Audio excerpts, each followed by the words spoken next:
What's going on, everybody? How we doing today? Just want to check on something real quick.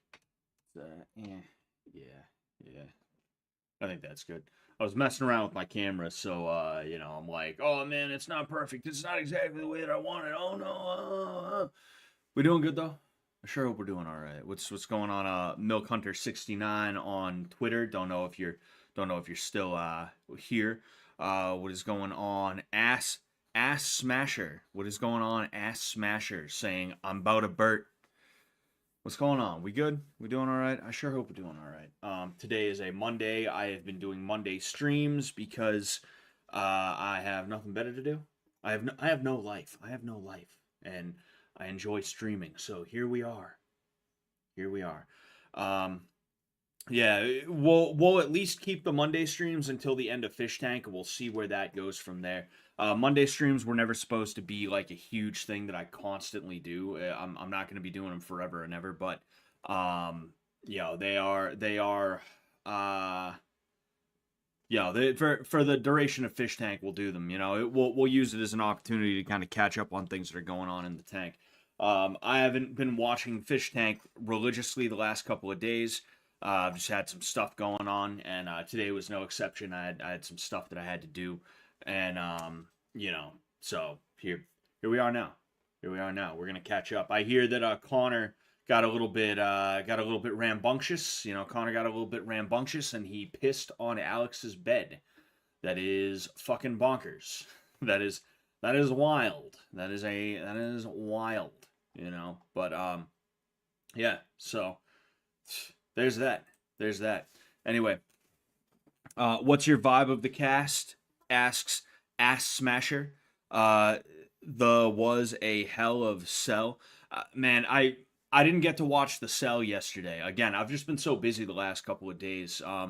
I've been preoccupied with a bunch of stuff this season. It's kind of annoying because I do want to watch, obviously. It almost makes it harder to watch when you're not working, right? Because like when you're at work, anytime you take 5 minutes to like try and relax for a second in between doing whatever it is you got to do, you whip out your phone and you're like, I wonder if anything's going on Fish Tank. Oh, haha, that's crazy. There's something going on right now. This person did that to that person, right? But like when I'm not in a place where I want to escape, when I'm not in a place where escapism plays a part, it's almost harder for me to be like, hey, let's check in on Fish Tank.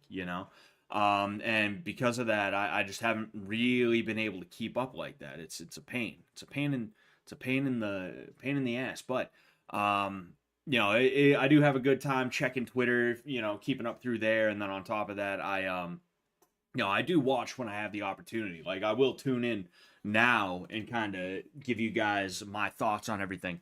Um, oh, excuse me. Auto Infanticide says Connor has CTE, and Frog says who's winning the John Jones Stipe Miocic fight. And Milk Hunter 69 on Twitter says, "You are the man." Thank you very much, sir. Thank you very much. I appreciate the love as always. Um, so when it comes to Jones versus Miocic, yeah, I mean, I think John Jones is going to win that simply because that's look.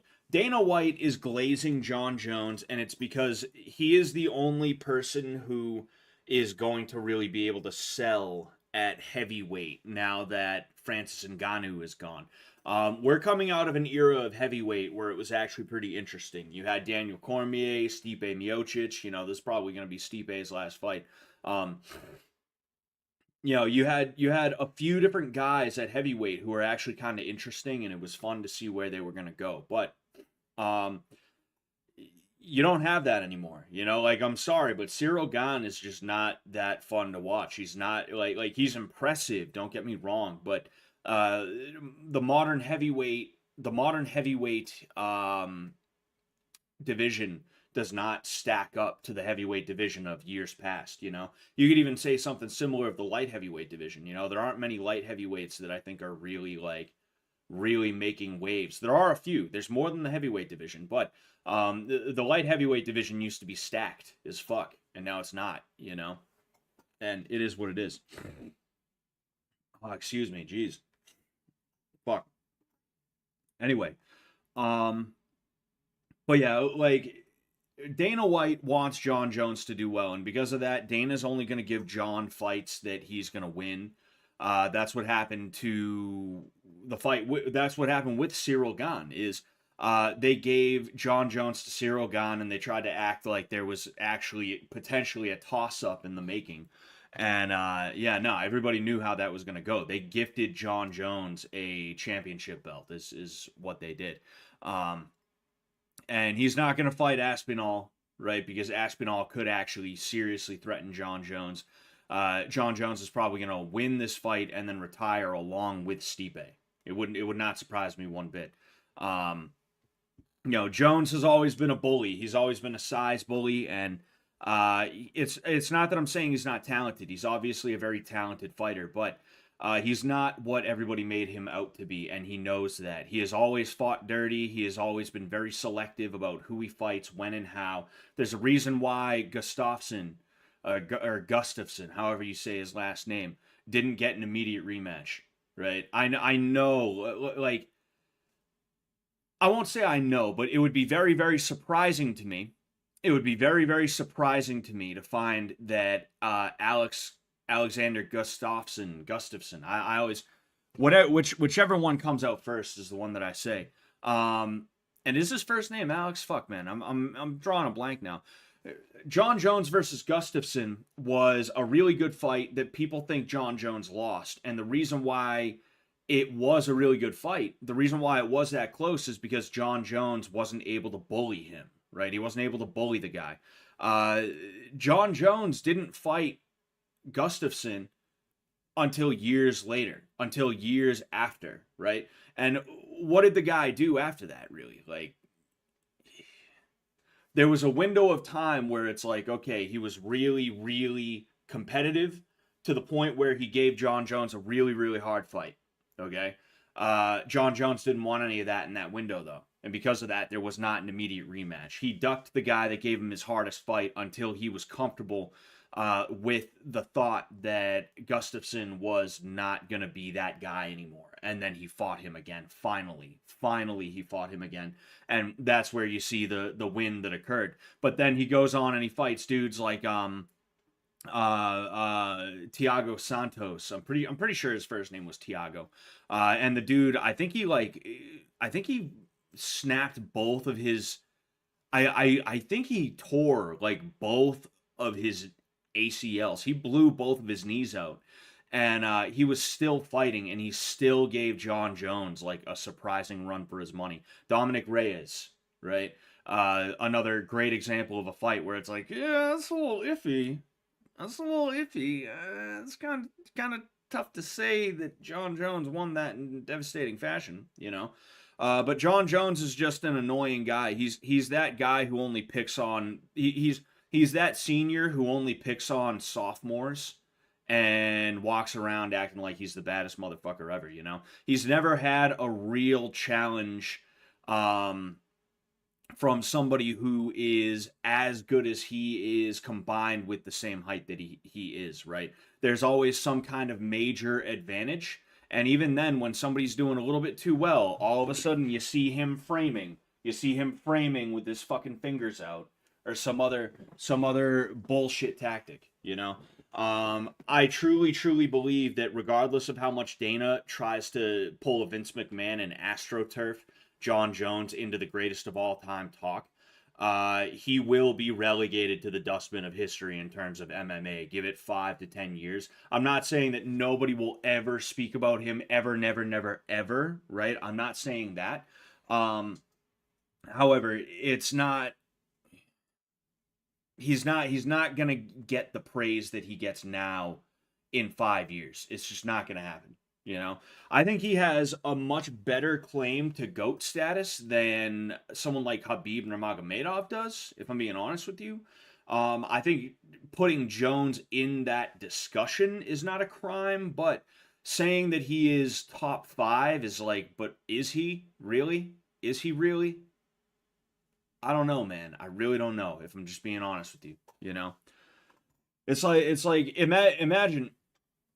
imagine I undergo some kind of surgery where I, a 6 foot tall man, am able to get down to 145 pounds.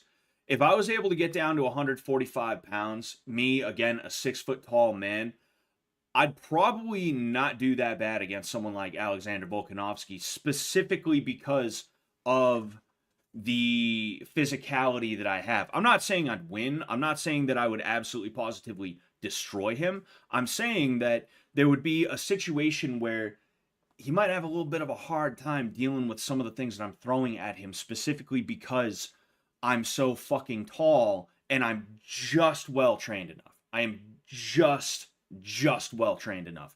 Just that well trained enough, right?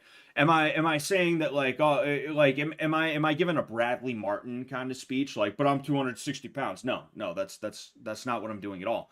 I'm saying that I, as someone who would be playing to that strength of my fucking arms are as long as Volkanovski's entire body, you know, um, it might not be a first round finish.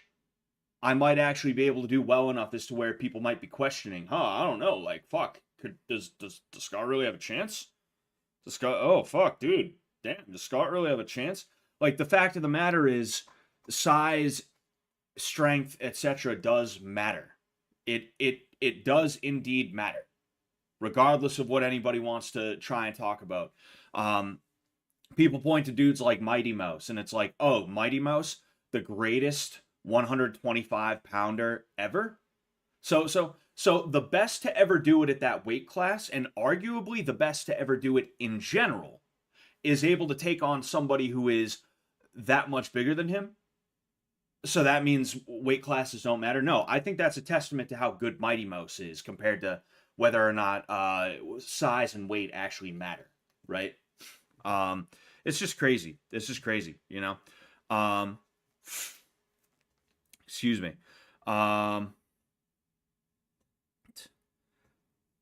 Ass Smasher asked, "What's my vibe of the cast?" And I'll reiterate what my vibe of the cast is in a second. I will do that, but bottom line, like, size and shape and weight does matter. And when it comes to someone like John Jones, he's someone who is skated by on his abnormal physicality, because that has always been his thing. Is he's very lanky, he's very tall, and even though he's tall, he's not brolic, he's not wide, and because of that, he's able to fight at lighter weight classes.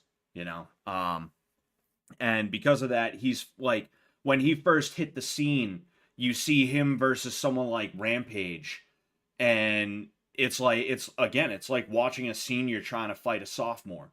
It's like, wow, that's a real big difference between those two guys, you know? A full head taller, you know? One of John Jones' arms is like 1.5 of fucking Chael Sonnen's or whoever's, you know? It's crazy. It's crazy.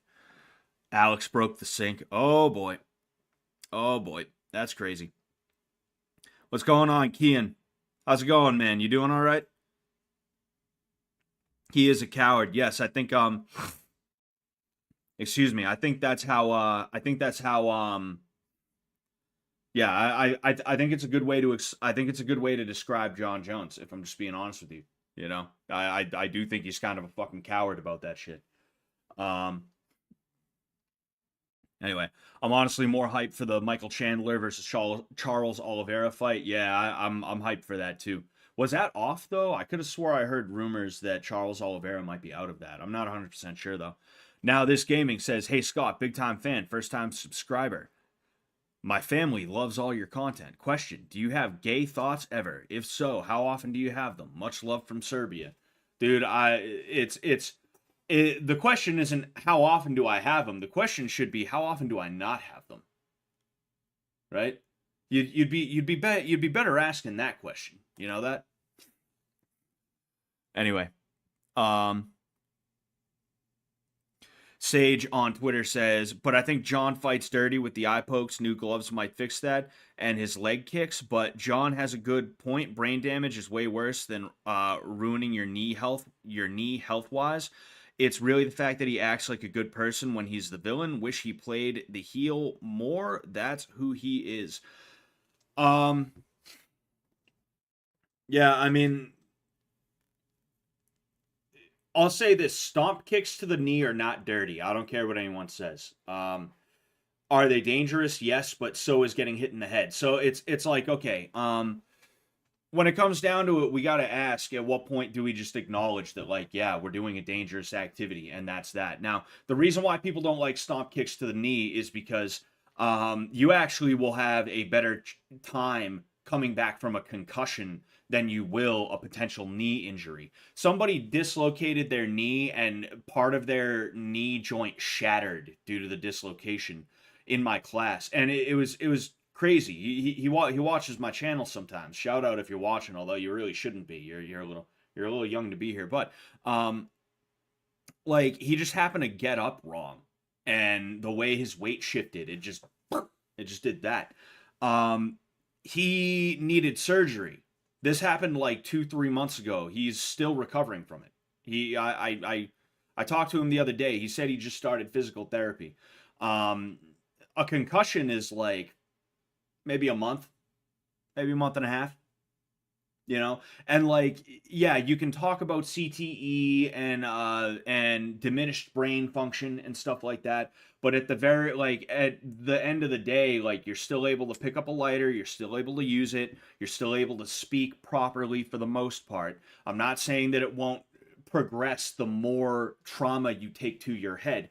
I'm just saying that when it comes to knee injuries, usually the knee is never the same again. And I would know that because I have a knee injury from a little over 10 years ago from my first MMA fight, where my knee joint dislocated. Luckily, nothing broke, but it was dislocated, and I walked around on it basically partially out for, like, I want to say a month and a half, 2 months. And then one day I just happened to pop it in by mistake, not realizing that it was dislocated, just thinking, no, I'm sure it'll heal eventually. I'm sure it'll heal eventually. I pop it back in while horse playing with some of my friends in the shower, as we often do. Um, no, but like, I popped it back in, and a week or two later, it was practically back up to 100. But with that, it still has moments. You can see on season one, there was a point I was in the garage with Sam, and we were getting a little bit of sparring in, and I stepped wrong, and I just kind of collapsed, and I was like, ah, you know? And that's because my knee had a moment where it kind of did that, right? That, like, it sucks. And do I think we should ban stomp kicks to the knee? Not necessarily, but I can understand why people don't like them. Um, eye pokes, though, it's like there is no excuse for those. Like, talking about, oh, we're in the CTE is a lot worse. It's like, no, actually, if you poke somebody in the eye, there's a chance they are blind forever. There's a good chance that their vision is damaged.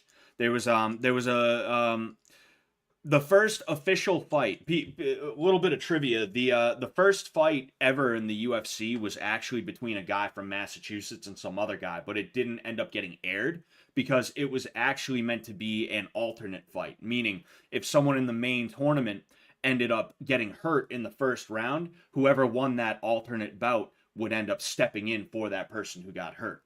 The dude from Massachusetts, his name was Jason DeLucia or DeLuca. I think it's DeLucia. But um, anyway, that aside, the first televised bout in UFC history was between a guy named Gerard Gordeau and some guy who was a 500-pound sumo wrestler.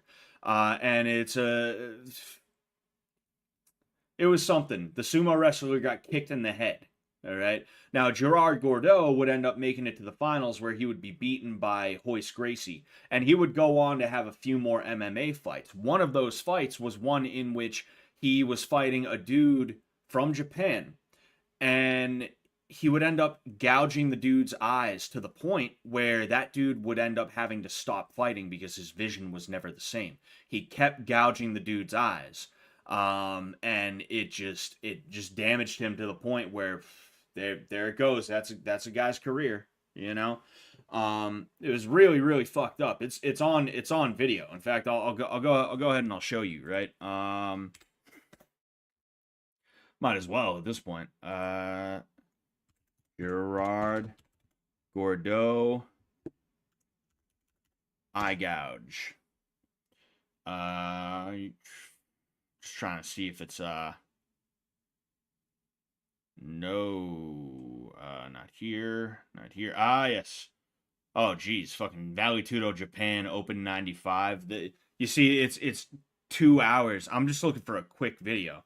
If you wanna look for it, right? If you wanna look for it, it's in here. All right, it's in Valley Tudo Japan Open 95. All right, you can go ahead and you can check that out. But we ain't about to we ain't about to fucking go through it all. And you can see like the dirtiest MMA fighter ever. No, actually, I think he just did that one thing, which I'm not saying it was okay. I'm not saying it was okay, but I think John Jones is like actually probably a dirtier fighter than Gerard Gordeau is, if I'm just being honest with you. Um, but it is what it is. Anyway, excuse me, jeez, fucking, I hate it when you're just like. I hate it when your sinuses are just clogged, and no matter what you do, you can't unclog them. That's so annoying. Um. Anyway, yeah, like at the end of the day, John Jones should not be fighting, right? Um. He shouldn't be fighting the way that he is, and he probably shouldn't be fighting at all. Like the issues that he's run into, like I don't even think Mike Tyson had as many issues as fucking John Jones has. But I mean, Dana White loves the hell out of him because he's a moneymaker. So there you go, there you go. The shit's ridiculous. It's ridiculous, man. Uh, um. Ass Smasher asks Scott, "Can you explain your body, my choice?" I didn't know that came from Nick Fuentes. I heard Nick Fuentes got doxxed, and he got doxxed, and somebody showed up to his house and he pepper sprayed them, which is pretty fucking hilarious. People really think you're just gonna show up to somebody's house and be able to stunt on them. You know, if somebody ever showed up to my house, I wouldn't just be like, "Hey man, can you please leave? Hey man, could you please leave?" It wouldn't be that. Like jokes aside about the Boogie situation, for all intents and purposes, aside from shooting into the air near a fucking school zone, he did the right thing. I don't think Boogie brandishing a gun on his property when he was sure that the guy who well, here's the thing. I think I'll explain what I want to say in a second. All right. Boogie brandishing a firearm when somebody shows up to his house after saying that he was going to like hurt him. I don't think that's a bad thing. I think that's the right thing to do, if anything. Shooting into the air in a school zone, yeah, I'd say that's pretty fucking stupid, right? Um, but overall, it's like if somebody shows up to your house with bad intentions, you should not take that sitting down. You shouldn't be like, "Oh man." It's one thing if they're just like outside and you're looking through the window and they're like on the street, like, "Hey," it's like, all right, maybe call the fucking cops. But when somebody walks up to my door, if I have the ability to go outside and do something about it, yeah, I'm gonna do that. You know, there's a certain line of which I would have personally where it's like, okay, fucking, he's on the street. I'll let the cops handle this. All right. Believe it or not, you're not just allowed to be on the street. It's not a public side, like, oh, public road, public sidewalk, this, that, the other thing. You're not allowed to just be in front of somebody's house like that, menacing them. That's not something that the police would be comfortable with, right? Obviously, but at least for the most part. For the most part, a lot of the time they just want to be left alone. So they'll be like, "Dude, just get out of here. Come on, man. You're causing trouble, dude. Get out of here." Right? But like, the bottom line of what I'm saying is like somebody showing up to your house is not like a joke. That's not a cutesy little thing. And that's what a lot of these Antifa types think violence is. They think it's a cutesy little thing. Like she thought she was going to show up and she was going to strike a girl boss pose. She thought, right? Right? Fucking yeah. right? She thought she was gonna knock on the door. Nick was gonna open the door, and she was gonna be like, "Hey, you are a Nazi," and Nick was gonna be like, "Oh no, they're at my house." She thought that's how it was gonna go, and that's because that's how a lot of these like left wing nut jobs think things are gonna go when something like that happens. And part of the reason why is because the cops don't do shit when they riot and stuff like that. Like that's part of the reason why. But the thing is, this isn't a riot. This is some middle-aged fucking like annoying fat bitch showing up to your house to try and threaten you. Like two different things. Two different fucking things, you know? So like I'm not a Fuentes guy, right? I really don't know that much about him. I don't care to know that much about him. But like seeing that going around Twitter is the funniest fucking thing. People really trying to be like, "Oh, dude, he's dude, haha. Oh man, he really came outside with pepper spray." It's like, "Yeah, he defended his fucking property." That's something. Would you do that? Would you open up the door and pepper spray someone and do whatever else he did? I heard he might have kicked her down the stairs. That would have been fucking fantastic. That would have been hilarious, dude. I hope there's video of it. I hope there's video. I've only seen pictures, right? Um, like it's just funny. It's just funny, you know. Oh man. Anyway, Kian says, "I'm good. Apparently, I'm a pornographer, so just got my finances cut.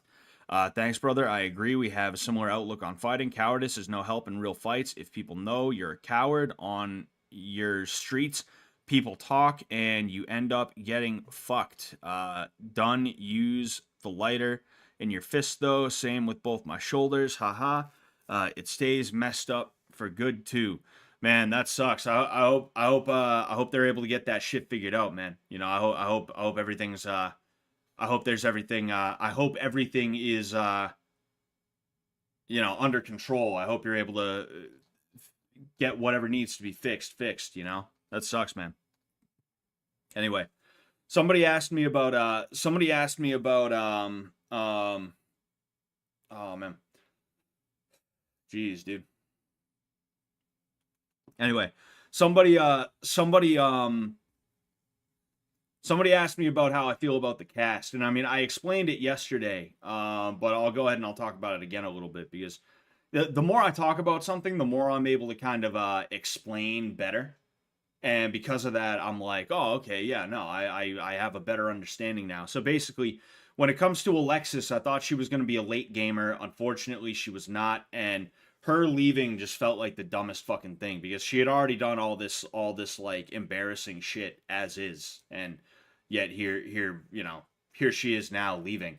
And it's funny. It seems like LaRon and Alexis both are trying to cash in to some degree on the post reality show attention that they're doing. They're doing like Instagram lives and they're answering questions and stuff like that, which I don't like. I'm not saying is a bad thing. They definitely should 100% do that, but it's just funny to me that they're simultaneously trying to disavow the show in the way that they seem to be, while also being like, "Oh, hey, come watch me on Instagram Live." Tee hee. That's a funny little thing. LaRon, same deal. I figured he could make it to late game, but he bitched out. Ted was a plant. I wish he could have just stayed. I wish they could have. No, Ted wasn't a plant. He was an infiltrator. A plant would imply that the people, that production, people, him being a plant would imply that production put him there, which they didn't.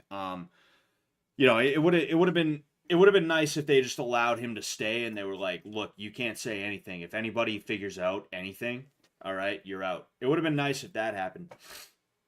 Excuse me. Trying to remember who else. Smack seemed like an all right chick. She left at probably just the right time for her. Ian just kind of sat around. People talk about boring content. That's boring content. It's just the fact of the matter. It just is what it is. What else? Alex, I endorsed him, but only because he was someone who I thought would be interesting. I don't really love the hell out of any of these casts right now, if I'm being honest with you. They don't captivate me in the way that someone from season 1 or season 2 did, you know? So, that's kind of why I endorsed him, is because he seemed to be the most endorsable. Bert, I've talked about him a lot since day one when we figured out about the porn thing. He's not your based heckin' wholesome black schizophrenic, right? I don't even think he's schizophrenic, if I'm being honest with you. I saw the video, and I saw the article, and it looks like a different guy, and it sounds like a different guy. I think people have just gaslit themselves into believing that he's actually schizophrenic. I think he's just like severely fucking socially awkward, severely autistic, if anything. Yeah, and he's not wholesome. All right, he partakes in pornography, especially certain types of pornography that are especially egregious. So that's it's not wholesome. He's not your wholesome Chungus, wholesome Reddit Chungus. He's not that. All right. I don't hate the guy, but I couldn't endorse him even ironically.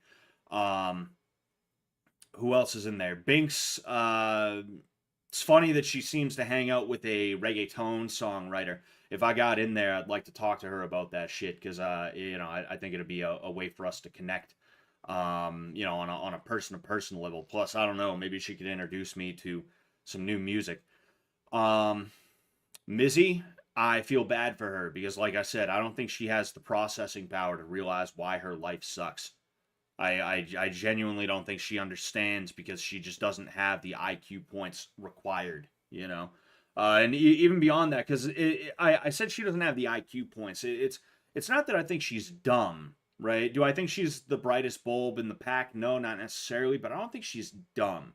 I think she was probably just raised a certain way, and she was told certain things, as many women are, and it's just a situation where she just no, she just wasn't. She's not good. She's not good, right? She's just not good. Apparently, there's an argument happening, so I'm gonna tune into that real quick. Why does my clan keep getting attacked? That's pretty stupid. I guess oh, it seems like Connor and Symbol are arguing. Oh, oh. Yeah, so right now we have pretty much everybody in here, and we have Symbol and Connor arguing, and then here's Job just kind of sitting there. I don't know what the deal is here, but that is what it is. Ah, shit. Hold on one sec.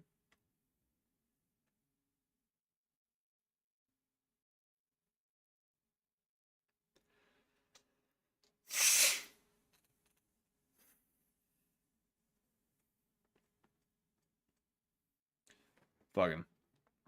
My wife had to sneak in and grab some shit. Anyway, so yeah, I mean, apparently they're all drunk. I heard that there might be a drunk piece of shit challenge going on. I'm not 100% sure about that.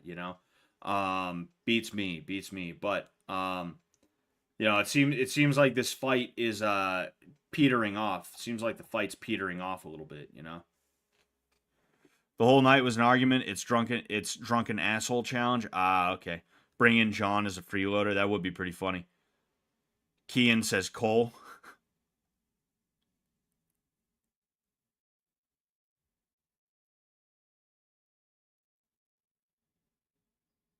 Are they really drunk, or are they just pretending to be that?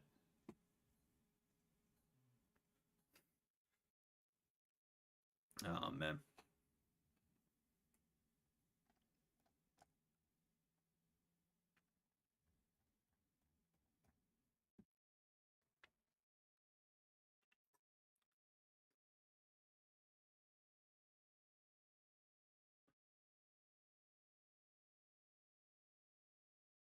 Oh man.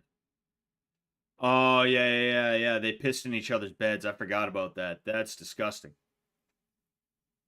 Oh nah, it looks like Connor is straight up carrying a fucking bottle of mezcal or something. You got the Casamigos. Oh man. I'm trying to think of what alcohol I'm gonna buy for my birthday. My birthday is Friday. We're also gonna be streaming that day as well because it's the Mike Tyson Jake Paul fight. So we're gonna be doing a Mike Tyson Jake Paul fight stream. And then the next day we're most likely going to be doing a John Jones versus Stipe Miocic stream as well. They're gonna be fight companion streams. I'm excited for those. Those are some of my favorite things to do specifically. Ah, geez, Bert fucking blowing his whistle. Jeez. Anyway, um, oh yeah, like it's so yeah, I'm excited for those because other than like fish tank related content and stuff like that, that's some of the best stuff that I do on my channel. Um, so can't wait. Get yourself Kettle One and sip it neat. Nah, I won't say I like something expensive, right? But I like something interesting. I like something that interests me. Like for instance, right? We got the Crystal Head vodka here. This I bought no lie because it I watched the JonTron video where he talks about this shit and it intrigued me to the point where I tried to hunt it down for a while. You know, they don't just have this in a lot of places. So I was like, "Oh man, I got to hunt this down." And I forget where I even found this, but I finally found it and honestly, it was pretty good. It was actually pretty good. I liked it. It was I think it was for the most part worth the money. I wouldn't mind getting some of this again, but I also wouldn't mind getting something else too, you know. Um Oh yeah, I finally got a holder for the Ace Combat game, so now it's not falling over. And then of course, some Nuka-Cola Victory.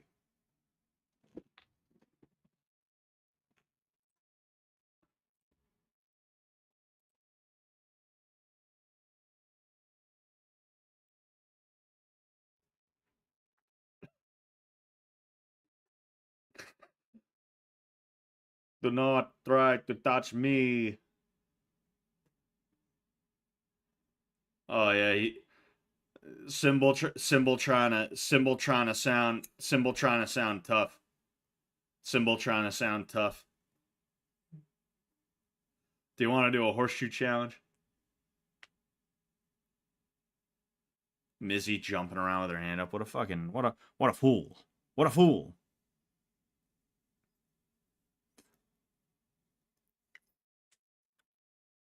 Bert needs to get nude for your birthday. I'm all set on that one.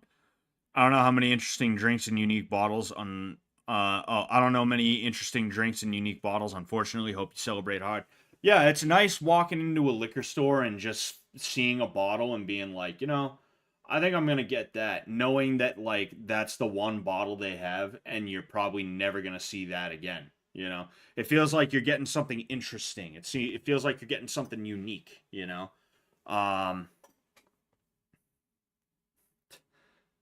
Watch out for the guy with the Bill Goldberg tattoo. Yeah, Connor. Apparently he does pro wrestling, right? Is he gay too? I could swear I heard somebody say he's gay. Could be wrong, but I don't know. Bert Bert having an autistic like anger moment. He's got a fucking stick, a pinata stick, and he's like, dude, I ain't fucking around. That's hilarious, bro. Dude, I don't know. I don't know if Bert having that whistle is a good thing or a bad thing. I don't know, man. Snurf G says Symbol already won this season. You know what? I hate to say it, but I think season 3 is the season where the bad guy should probably win. I think season 3 it would be good to see the bad guy win, and that means I almost kind of want Symbol to win. I almost feel like I wouldn't mind seeing Symbol win simply because it would be nice to see the bad guy win at least once. Just once, you know? Do not fucking touch my face. I swear to fucking God. Oh man.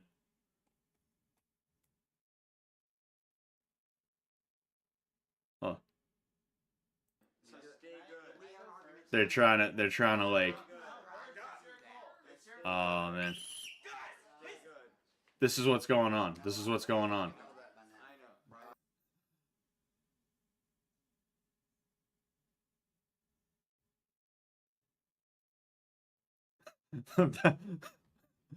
Oh man, it's somebody said it's retarded Jet and retarded Scott right here, you know. And I like how we're just chilling together. Oh man.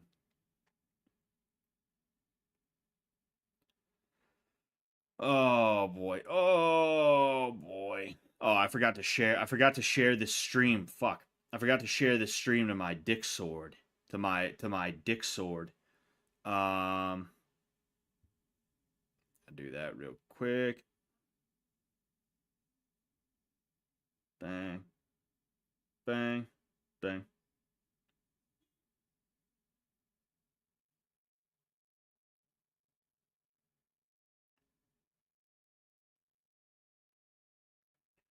All right. How can you poop? Bert is very unathletic, and it's because he has autism mannerisms, and he anything he does he has the autism mannerisms, you know. And it's a great example of how having muscle does not equal uh athletic prowess or agility, explosiveness, etc., etc. You know, I mean, he like seeing the way he was trying to go after Symbol yesterday. It was like, holy shit, you know. There was honestly something kind of girly about it. If I'm being real with you, there was something girly about it, and it's just funny. It's just funny as hell seeing the way people glaze Bert. You know, they're like, "Oh, dude, he would beat up Sam. He would beat up Scott." It's like, he couldn't beat up Symbol. You know, I doubt that he could beat up Mizzy. I feel like Mizzy has hands, low key. I feel like Mizzy probably has hands. You know, beach muscles. Yes, very much, very much. You know, tomorrow is Bert's birthday, and Jet said they have something set up for him. Really, tomorrow's Bert's birthday? That's nice. We were born the same week, but he's a lot older than me, so you know, there's that. Bert represents the audience. Yeah, he represents the people. He represents the kind of guy the audience watches in porn, right? The kind of guy when they go on Pornhub and they search for a video trying to goon, right? Bert is the kind of guy that's in those videos. That's why so many people like Bert, is because there's a lot of people out there who are like, "Oh man, he looks exactly like the kind of guy who would fuck my wife, dude. Dude, maybe after this I can slide into his DM and pay him to fuck my wife." That's that's what a lot of those guys are. That's what a lot of those guys are doing. How old is Bert? I think he's like 36. He's probably gonna be 37 tomorrow. Chinese letters says, "I could fuck you up IRL."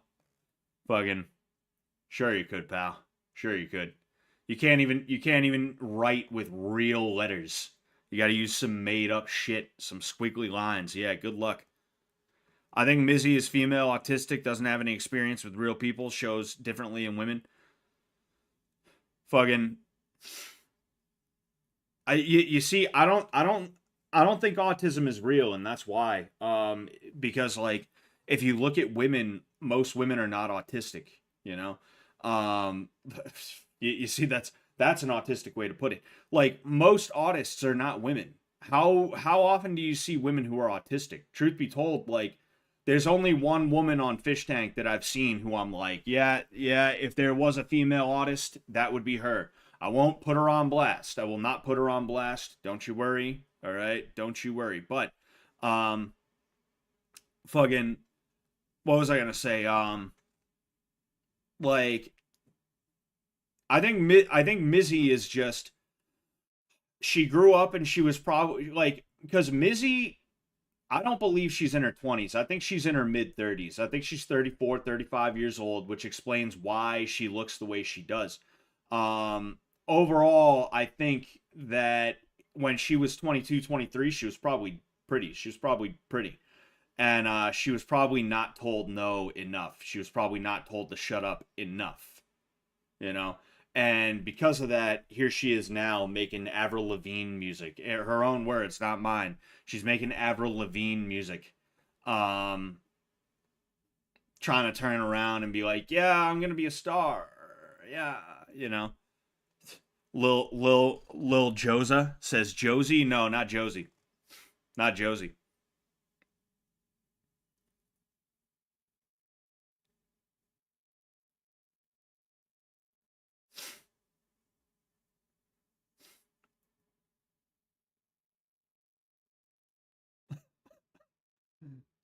They're just going at each other right now. Like Connor's just chilling. Symbol is like really upset. He's really pissed, you know?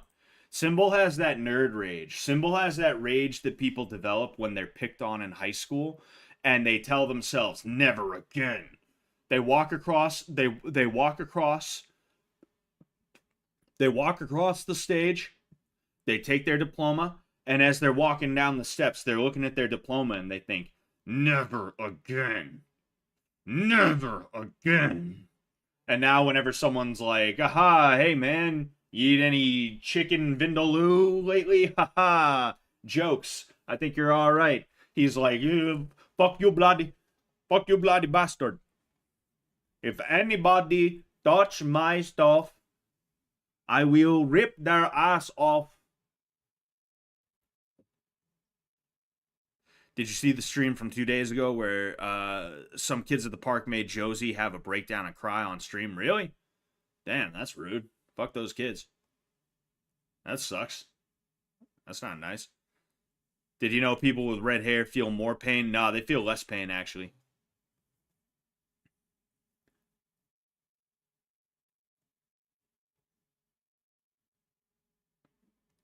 Symbol will track down everyone this season and sell them to Bollywood. Dude, I would love to. What's it called? Symbol has the looks for Bollywood. He could be a Bollywood guy, you know?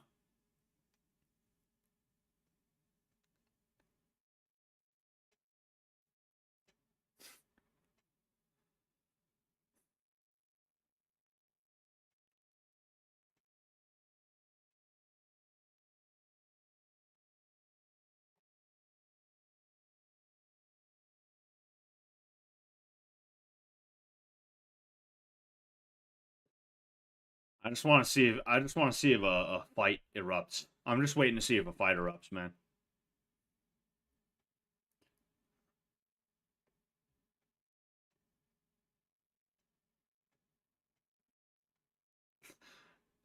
You guys want to fuck me?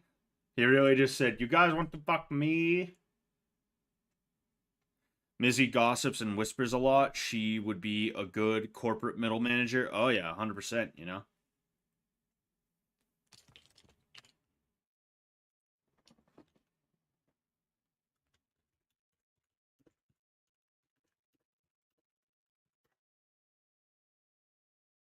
Jeez, that look at how fast it's going. That's pretty wild. I typed in there like, haha.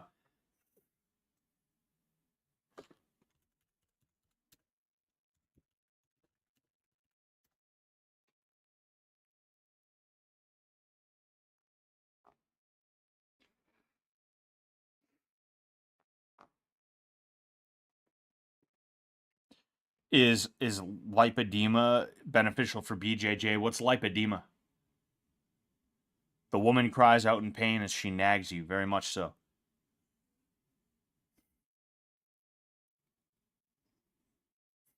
Now Missy's going at Connor.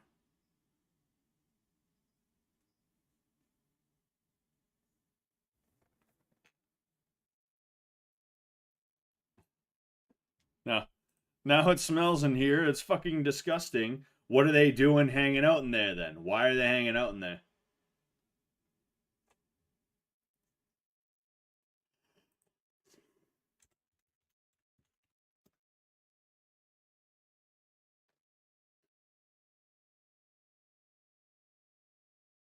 Job and Connor are in the lead.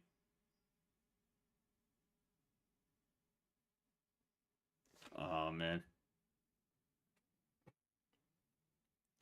Oh, the condition Missy has with her legs. Can't say so. I would assume not. I would assume it's not.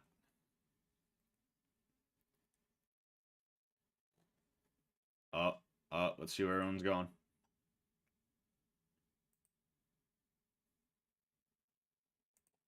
Yeah, I just realized that they're saying impeach Symbol. I just realized fucking Symbol's Symbol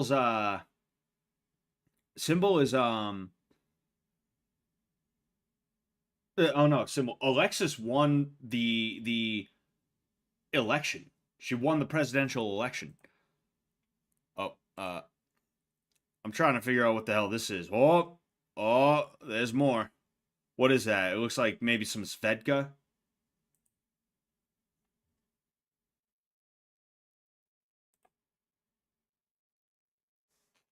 Is that uh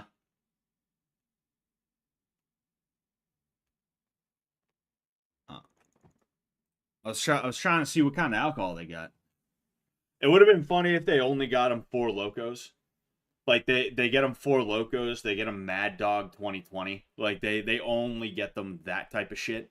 That'd be crazy.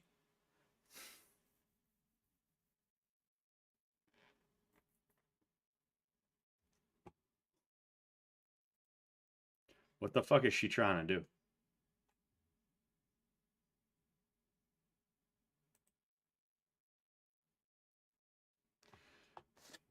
It still throws me for a loop the way Binks is like a Latina.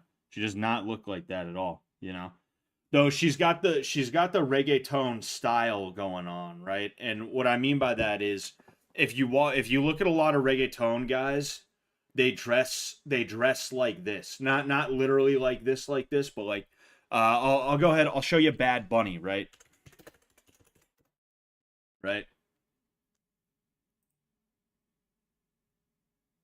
Uh I'm looking for like a good example of Bad Bunny cuz like when my wife first showed me Bad Bunny, he was wearing fucking like yeah, like this shit, right? See what I'm talking about? Like this, this. Like a lot of reggaeton guys and girls dress like they're fucking Lady Gaga. It's kind of weird the way they do that, you know? There's a song this dude did with Drake and he's wearing fake nails. He wears fake yeah, like dude's just straight up like I'm showing them Bad Bunny, baby. Yeah. Nah, no song. It's just I'm showing them how Puerto Ricans dress like goths. You know, cause you know that chick Binks on the show. She's like Cuban from Miami or some shit like that. And I was like, that's surprising, but also it's not because I mean, look at how Bad Bunny or like Rao Alejandro, right? Again, like you would think these dudes would be like, yeah, we're Puerto Rican gangsters. Nah, I guess not. They're just they're sad boys or something. I don't know. Yeah, yeah. Mm. Um, See, like I wanna play a little bit of AOE on stream, but like anytime these two are in a room together, I'm like, huh. So is someone gonna swing? You know, is someone gonna swing? I don't know. I don't think Symbol has it in him to throw punches like that. It's a cultural thing in that region of the world. Like they'll gladly do something like that. They'll like take a hat off your head and throw it to try and mog you. But the second you're like, oh, it's like that, you know, the second you start throwing punches, they're like, oh, are you crazy? Bloody fuck you, bastard. Fuck you, bloody. Why are you assaulting me?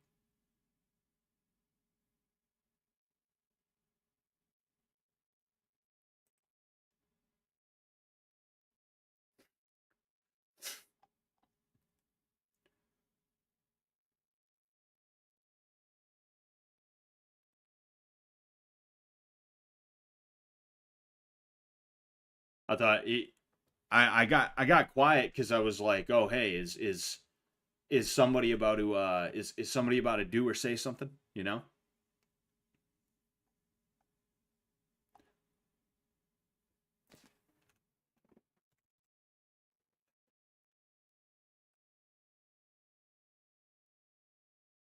Are there any Indian UFC fighters? Not that I know of. Not that I know of, actually. No clue.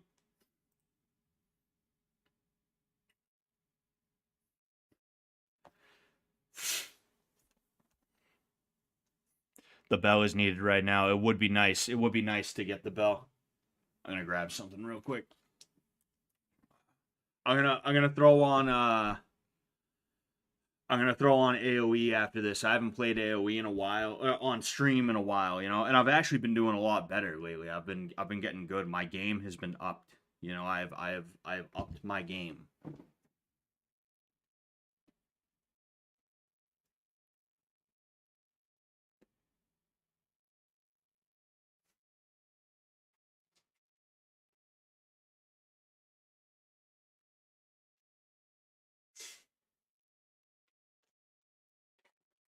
I remember I needed to put some cheese back in the fridge before it spoils.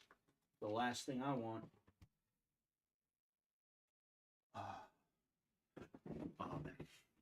I'm kind of pissed off, right? I wasn't gonna talk about this, but I'm kind of pissed off because I applied to be the head coach of a wrestling program, right? A high school wrestling program. One of the kids that I teach, he is deciding he's going to wrestle this year because a lot of the time when the kids I teach get into high school, I'll be like, "Hey, you should wrestle," and I've gotten a lot of kids into wrestling because of that. He told me that they don't have a coach this season, that their coach and their assistant coach quit because they were just tired of losing. The team sucks. I remember when I was in high school, I didn't go to that school. I went to a different school, but that school that I was referring to, they were like a really good program. They had a former D1 wrestler as their coach, and he ran it good. They had a good team. But that dude left, and the team went downhill after that. Um, so me being someone who is still very much in tune with my wrestling roots and has a lot of experience coaching, and then in addition to that, I'd love to continue coaching the kids that I now have pushed into wrestling, because what happens sometimes is I push these kids into wrestling and then they don't come back. That's happened with like three or four kids that I was like, you should wrestle, you should wrestle, you should wrestle. And then they just don't come back to jujitsu after. They're like, nah, I'm just going to focus on wrestling. It's all good. It's all good. I want them to be all right. Um, I figured out about this in September. They had originally published a help wanted ad in August. As soon as I figure out about it in September, I'm hitting them up. I'm like, hey, hey, hey, hey, hey. I call the guy, I email him. I applied through the website that they wanted. I think I called them like twice, and no answer from anybody. Then finally, late last month, I get asked to do what is supposed to be a pre-interview. They were going to do a pre-interview and then a real interview after. I get ready for the pre-interview. These people are late to the pre-interview. I'm in the middle of coaching a class, mind you. I had to have my second in command, if you will, take over. Um, and he ran the class. He did a good job. But I'm just sitting here waiting, and instead of it being a pre-interview, which you would think a pre-interview is basically just, okay, we've seen you, you don't give off weird vibes, uh we know that you are who you say you are. It's not like you applied as Scott Sullivan but your name is really Schmott Schmullivan. you know it's not like you are, you seem like a regular dude. We'll go ahead and we'll move on and we'll actually hit an interview. They just basically used that 15-minute period as my interview. They started asking me questions I was not prepared to answer because, again, they told me, hey, it's not going to be anything too intensive. It's just going to be a pre interview. They started asking me all these questions. I answered them all pretty well, right? But if I had known I was going to be if I had known I was going to have to be prepared for those questions, I would have answered them better than I did. You know, i.e., one of the questions they asked me is how would I recruit, because they need to rebuild the program, because when a program is a losing program, a lot of kids don't want to be a part of it. So because of that, freshmen coming in, they'll hear the wrestling program sucks and they'll be like, I don't want to be a part of that then. I remember a couple of different things we used to recruit when I was a sophomore, because my freshman year, our program sucked and nobody wanted to be a part of it. By the time my senior year came around, we were a force to be reckoned with in my little league, the league that my school was a part of, right? We built that program up in 4 years, less than 4 years, literally 3 fucking years, and we were at a point where we were gonna take our division, right? So like I remembered some of the stuff I did there, some of the stuff we did there. I told them about that, but then there were other things that I thought of after the fact that I was like, fuck, I wish I had said this and this and this and this and this. They tell me they're going to get back to me earlier in the week. They don't do that. They tell me they were going to get back to me on Friday after they didn't get back to me earlier in the week. They don't do that. Finally, I get an email today that said something like, hold on, I'll read it to you. I'll read it to you, right?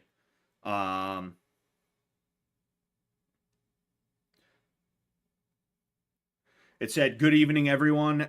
Update on our wrestling program. We are excited to announce that an offer for the HC position has been made and accepted by this guy, a teacher here at blah, blah, blah, in our legal and protective services program who has wrestling and martial arts experience. That said, we are still in need of an assistant coach. Please respond if you might be interested in the position and in becoming part of the team that will bring the program to the next level. So basically what they did was they had somebody in mind from the very, very beginning of their search. And instead of just advertising a need for an assistant coach, they sat there and they were like, oh, hey, we need a head coach to try and get people interested. Because I would never apply for an assistant coaching position unless it was at a place that was like fucking Atos needs an assistant coach. Fucking Art of Jiu-Jitsu, right, needs an assistant coach. Fucking Fight Sports, right? Fight Sports Miami or something like that needs an assistant coach. That's the only place I would ever apply for an assistant coaching position, is a place where it's like, okay, I am most certainly not going to walk in there and be the top dog. It is not happening. And I mean that as a grappler as well as a coach. I could learn from these head coaches about coaching just by being around them and soaking up the way they do things, you know, because I'm actually working on a video about it. Coaching is a skill set. It's not just something you are. It's a skill set that you have to work on, right? I go looking into this kid because they mentioned him by name, and it is a kid. The dude's like 22, 23 years old, and he's like a blue or a purple belt at a local gym. And it's like, so he's never coached before. Why is this dude getting a head coaching position? It's explicitly because he's walking around the building and they know him, which is fine. I'm not someone who's like, oh, you went with the guy that you know and you're comfortable with. Fuck you. That's not the thing. My issue is that I spent all this time wasting away, waiting for a call back, waiting for an interview that they were late for, waiting for them to hit me up about the results of that interview, waiting for them to tell me what was going to happen next, just for them to do that. And it's like, there's something disrespectful about that. And then they're going to hit me, and then they're going to hit me with, we still need an assistant coach, as if I'm going to be assistant coach to some kid in his early 20s who doesn't have half the experience that I do and doesn't know what running a program actually is, as if I'm going to do that. Yeah, fucking A. I'll be honest with you, I decided to be a little bit petty, right? I decided to be a little bit petty. I wasn't going to answer them at all, but I did answer them. And, hold on. Here it is. I decided I'd be a little petty, and, I said, thank you for the consideration. As per the assistant position, I would need to know more about the position and the head coach. Is this akin to a JV coaching role? What responsibilities would there be if with this that may not have been discussed during the interview that we had? Also, does Mr.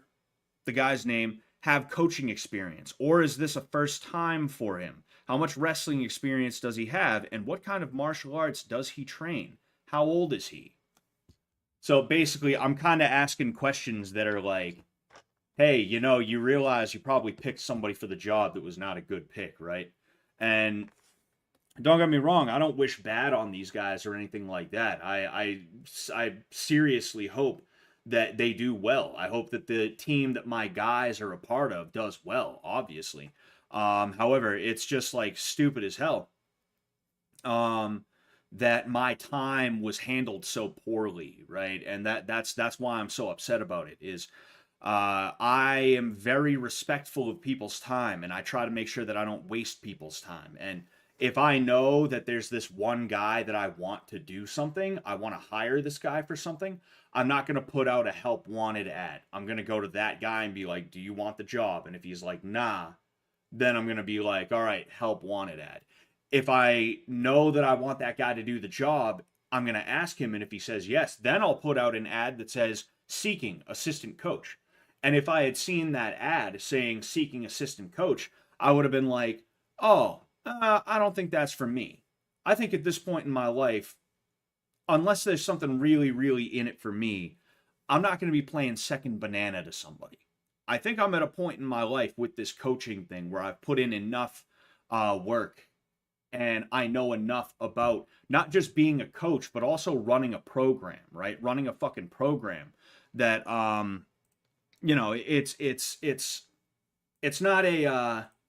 it's not a bad thing for me to fucking turn down this assistant coaching role, because this isn't a situation where your foot is in the door, right? And even if it was, I'm not trying to spend excuse me. Jeez.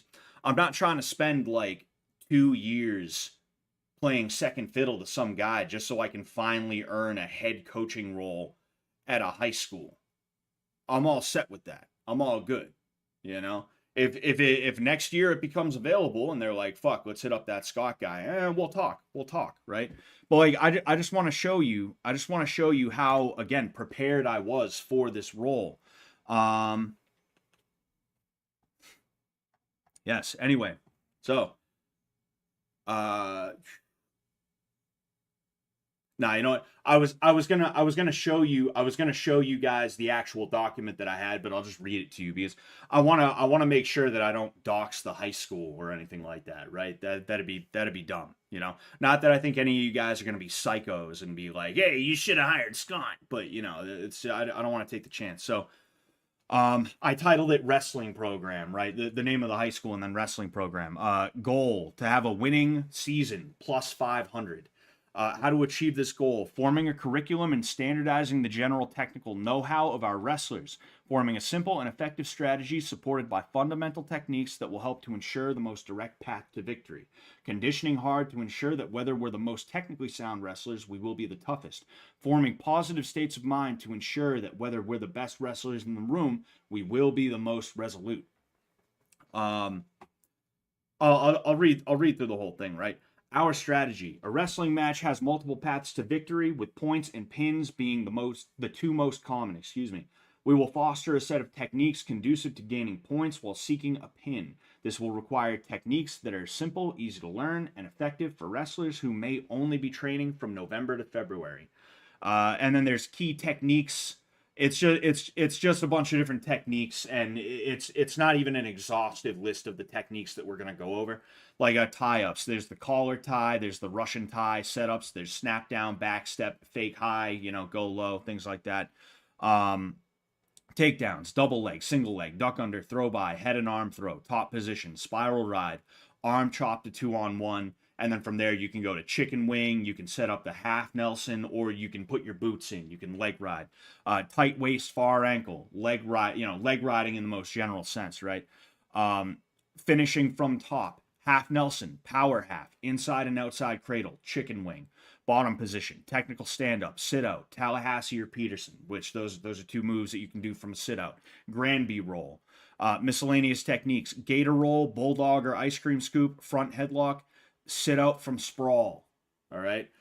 And again, that's not exhaustive. You know, there's only like a half page left. You know, there's only a half page left, right? Um, Conduct. This is a very important part of it to me, right? Because I think this is genuinely something that helped us out with a couple of different things, right? Conduct. All athletes will be expected to remain respectful in and out of school and must keep up with all schoolwork. All behavior must fall within the confines of the school's code of conduct. Cursing will not be tolerated. Fighting will not be tolerated. The day of meets, athletes are expected to dress in collared shirts and slacks or dress pants in order to look presentable. On arrival to another school for an away meet, athletes are expected to exit the bus quietly in an orderly fashion and head straight for the locker room or changing area. No talking or fraternizing with each other or the other team is to be had at this point. And this is something I ripped straight out of my team because we used to have to dress up. My sophomore year, when we had a new coach take over, we used to have to dress up for the days of meets, and that does a couple of things. For one thing, it's a ritual. It gets you ready for the day because you're like, I have to look nice. Today is a meet. I need to look good for this meet. I need to be ready for this meet. We're doing it. We're doing it. I have to be ready for the meet. I just realized how that sounds. I just realized how this sounds. But that's what they call them, is meets, right? Um, like I think that's an important part of it, no lie. And then in addition to that, people look at you and they're like, "Oh, he's dressed up today. What's going on? You're on the wrestling team? Oh, that's interesting." You know, it brings you closer together with your boys so that you're all ready for the meet. And it shows everybody else, hey, we're part of a fucking team here. And because of that, we had people joining even our who like they skipped their freshman year, but because they saw how like well put together we were, they decided to join up their sophomore year, which usually you have people who they wrestle their freshman year and then they never do it again, or they wrestle their freshman year and they see all 4 years out. You don't typically have somebody who like they start their sophomore year and they're like, all right, yeah, because they're actually kind of behind everybody else. You know, they might even not be as well off as they would be against like a freshman, right? Um, but yeah, anyway, regimen. All right. The days of the week which practice is held will be a staggered schedule. Monday and Thursday being strength day, and Tuesday and Friday being agility and technique day. On strength day, exercise is conducive. I like that word lately, conducive. To increasing general strength and conditioning will be the focus in tandem with typical technical wrestling activities. On Agility Day, exercise is dedicated to increasing the athletic ability and performance of athletes, combined with an emphasis on drilling moves and strategies that will be used for the next match. So basically, the way it works is on Wednesdays you have a meet. All right, you have the meet. You get the meet with you go to the meet. You go to the meet. Wednesdays there's a meet with another school. All right, and then Saturdays there's a meet with another school. Sometimes it's a quad meet. You have dual meets, which is 2 schools, and then quads, which are 4 schools. You're wrestling against 3 other schools. So the idea is we're getting the hard conditioning out, and then we have a day where we're not conditioning as hard. You know. Now then I put in a conclusion, right? Excuse me. Then we put in a conclusion, right? Regardless of how the team performed in the prior seasons, there is always room for improvement on an individual and collective level. The aim of this document is to lay out a program for the team to aid in the mutual betterment of each other on and off the mat. A winning season can be had so long as everyone is ready to work hard and come together as a team. We will be building not just a one-off team, but a program that will ensure future success, as each year the new upperclassmen will have an easy program to follow and teach to the underclassmen. Every collegiate wrestling room has its own culture and methodology that allows for the continued success of the program even as old talent goes and new talent comes in. Developing the athlete is the goal just as much as winning or losing, and they both overlap greatly. And I was going to explain a lot of this, but I forgot that I even put that in the conclusion. A lot of people, they think that coaching is just like you go in and you show some techniques, but no, like there is a culture that evolves in every wrestling room and every locker room for any sport across the country. And when you see people talking about the nitty gritty, almost, kind of stats guy type stuff, if we're being honest here, but when you see people talking about that nitty gritty shit, they usually will talk about, oh yeah, he came up in the Alabama system, so he's used to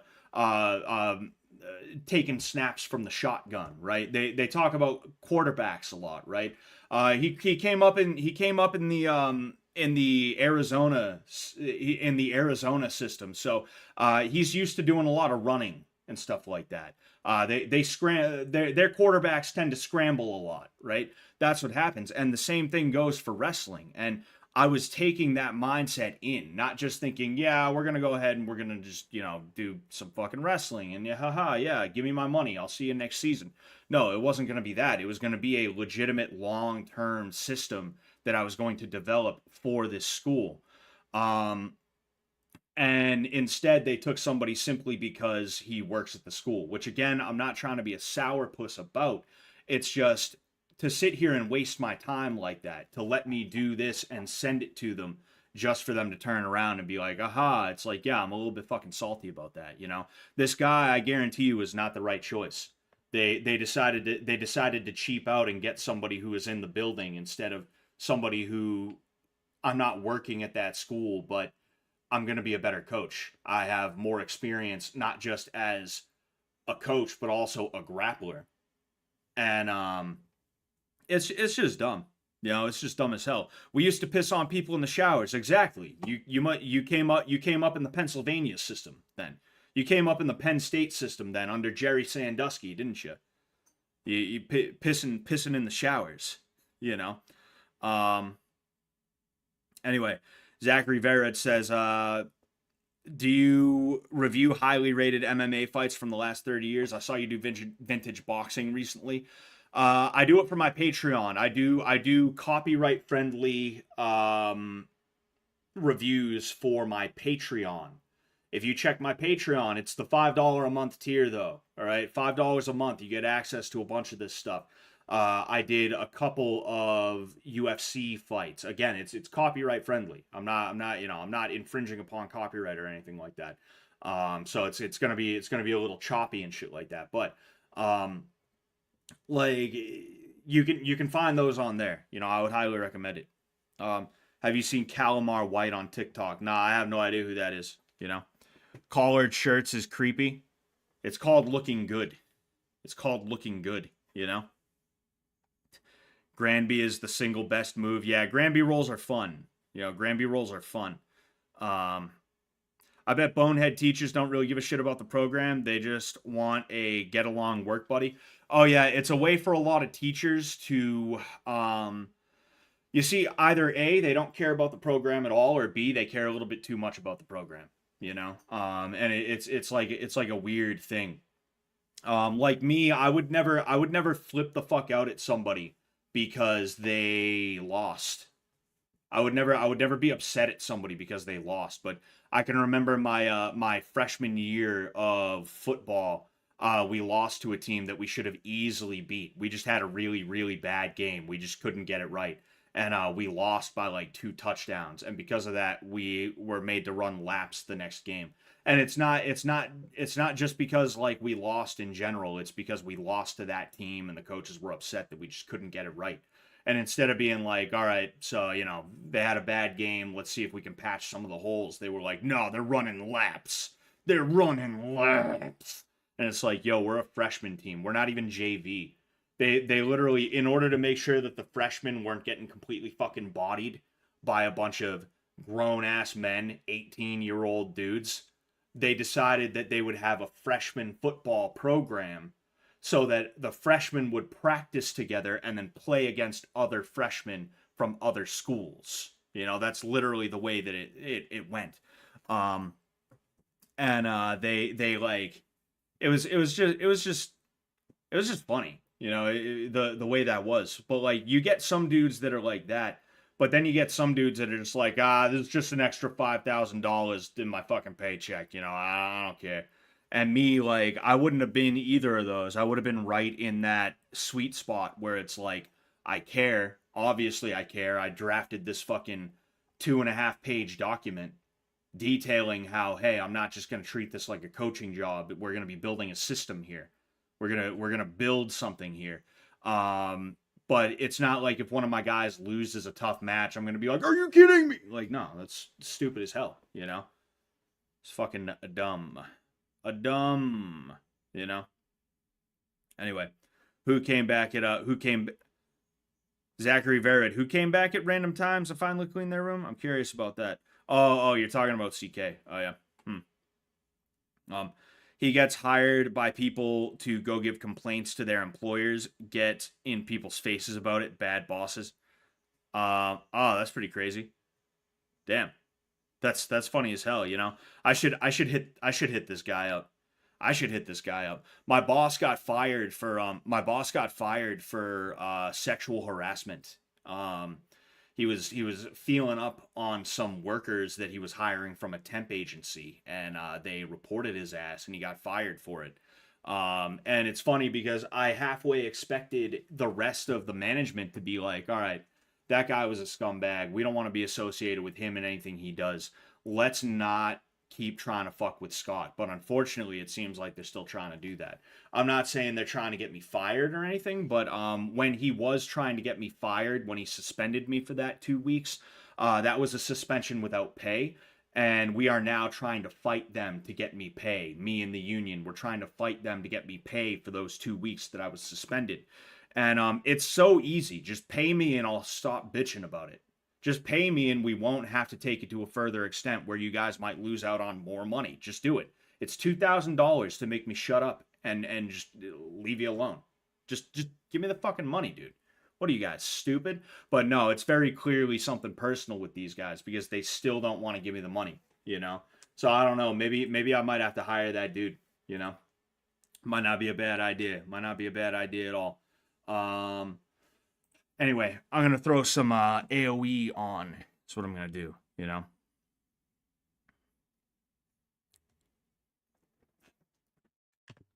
Waiting for it to do its thing. Here we go. Here we go. Here we go. But yeah, I just don't like having my time wasted, and I don't like people pretending like they're gonna give me a shot when they're not, you know? Especially when it's not like I was like looking around for high schools to work at, you know? It's somebody told me, "Hey, we need a coach." And I was like, "Oh, well, I guess I can do it." I'll go ahead and I'll try and get in touch with this guy, and I want to get in touch with him ASAP because if I can get the job quick, then that's going to be much better for recruiting. Something that they said they were worried about. The more time I have, the easier it's going to be to try and find people. But they waited until a week and a half, 2 weeks before the season actually starts to assign somebody the job. And it was a guy who they clearly were going to give it to right from the get-go, you know? That shit's just stupid as hell, you know? It's disgusting. It's disgusting the way people will mistreat you and waste your time and shit like that. But yeah, this is how I've been doing lately. I'm back up in the 600 ranking, which is nice, and I am 3 wins away from a 500 record. I've also, I mean, I still main the Teutons, but I've been doing random lately. I've actually been doing pretty good with certain things. Who peed? Why can't we buy fish pee yet? Don't worry, it's coming, bud. It's coming. Connor pissed on Alex's bed. Alex pissed on Connor's couch and clothes or whatever. And you know what's crazy? It's only been like 3 or 4 days of fish tank. It's not like there's anything too crazy that's happened yet. Yeah, the cell was pretty crazy. Okay, fine, but like it's not like Frank Hassel came in and whipped out the poop and pee play. There's just something about fish tank where people are like, I'm gonna whip my dick out and take a piss. There's just something about it where people are just like, yeah, that's this is what we're doing. This is what we're doing. This is how we're doing it. It's pretty crazy. It's pretty fucking crazy. Ah, fuck tartars. I don't know shit about the tartars. The tartars.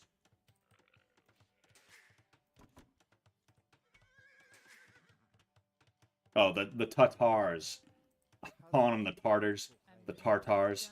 Holy shit. I was ready to be bored as fuck this season. Yeah, oh yeah. Uh-huh. Oh yeah. Yeah, it could have went either way, but it definitely went the right way. I could say that. Frank Hassel is late game. Yeah, Frank Hassel would definitely be late game if he was going in, you know. I think there's people that need to be there no matter what, if I'm being honest with you. I think rice counting has to happen every season. It's a rite of passage. I think Frank Hassel needs to go in. That's a rite of passage. I think Airsoft Fatty needs to go in. And I'm not saying they always have to be absolutely positively they have to be freeloaders, right? I'm not saying they have to be freeloaders. They can come in every once in a while. There could be a fish toy, right? Like during blood games, there was the take out Chris and put Chris away fish toy, right? They could do shit like that. That was also a season 2 thing as well. I'm pretty sure. I'm pretty sure they did that season 2 as well.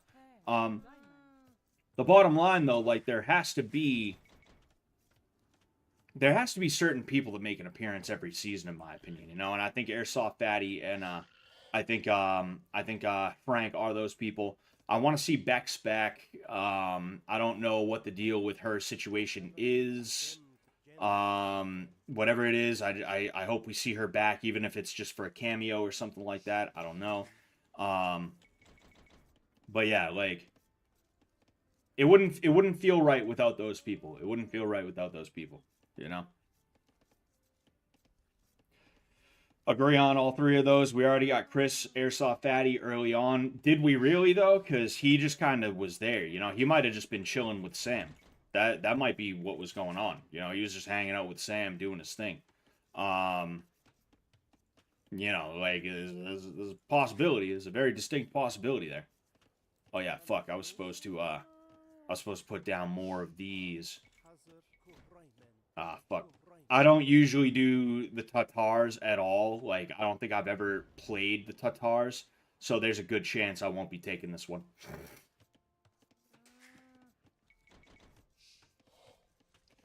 Alright, and then...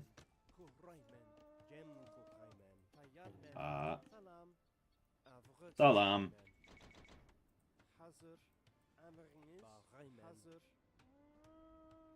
And run.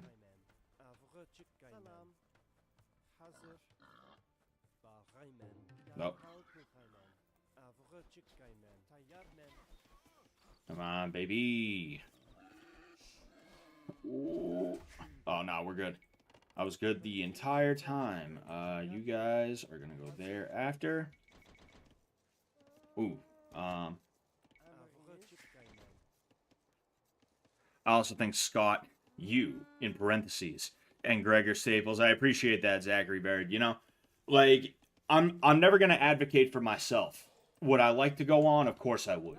Right? Of course I would. But I'm never gonna advocate for myself as a staple. You know, I think that's up for other people to decide. It's not up to me to be like, but it's not Fish Tank without me. Like, no, that's so stupid, right? That's like giving yourself a nickname. Yeah, you know. But the love that you guys send my way, I appreciate the hell out of, you know. And I've been acknowledging it because it's been I've been acknowledging it because it's been coming so frequent, you know.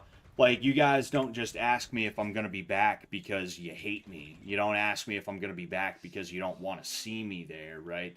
That'd be weird if you did. I wouldn't put it past some people, but I would. I would assume most of you ask if I'm gonna be back specifically because you're like, I hope he's coming back, you know. And all right, we're good. We're good. We're good. Here, there, bang. You get your ass over there. Whoop. Oh no. Oh wait, no, it's all good. It's all good. I thought I let one of these guys get killed. Anyway, what was I saying? I appreciate all the love, you know, and I posted this in my Discord. I don't want to post it to too many places because I don't feel like giving, not clout, but I don't feel like giving haters a reason to talk shit and stuff like that.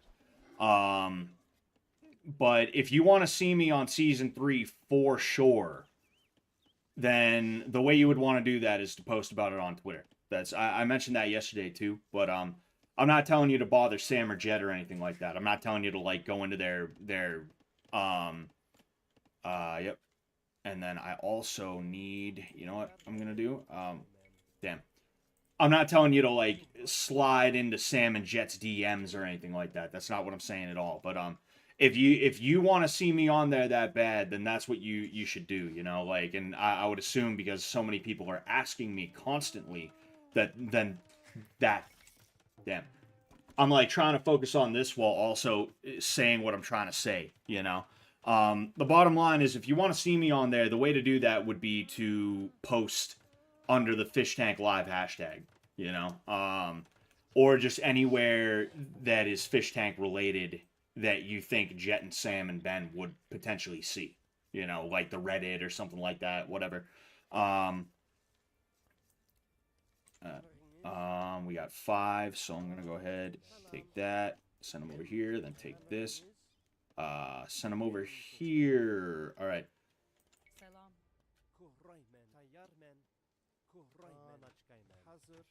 All right, we're good. We're good.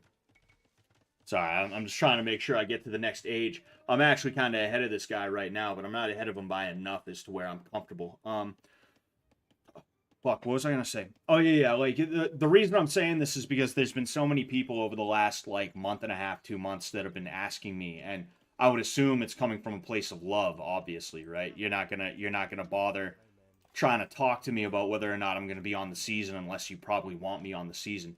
If you want me on the season that bad, my advice would you see, he's already up to that second age.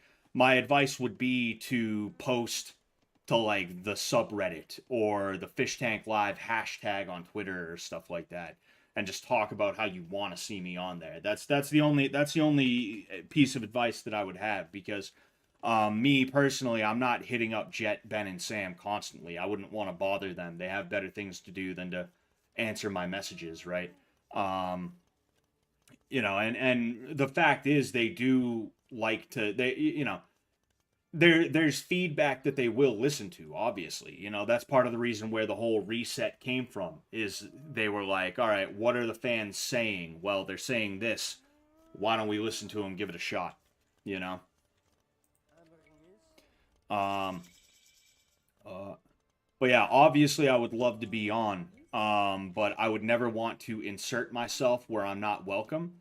Blocking this off a little bit, whether it's because I genuinely am not welcome or if it's because there's just no room for me in that moment. I would never want to try and shoehorn my way into something that I was not able to actually be a part of in a way that is like legit. If it huh. Interesting. Anyway, there should be one more guy right here. There's supposed to be one more guy right here. There's 5 right there. Oh, nah, you know what? Oh, no, wait. No, because pretty sure I took this guy. Yeah, and I put him here. All right, okay. All right, I know what I'm doing. I fucked up on the build order a little bit, but that's fine because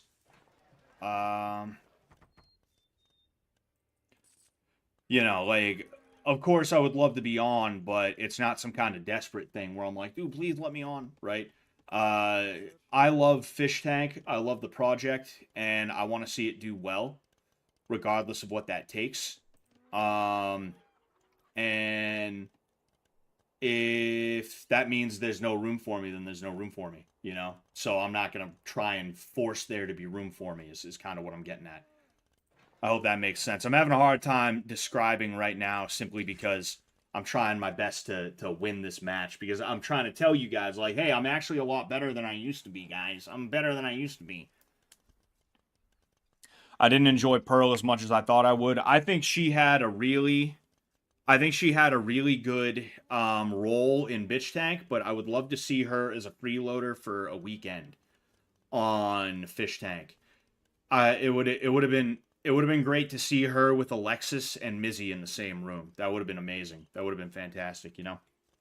I like Pearl too. She's got a calming presence. There's a certain grace that she has that she doesn't get credit for.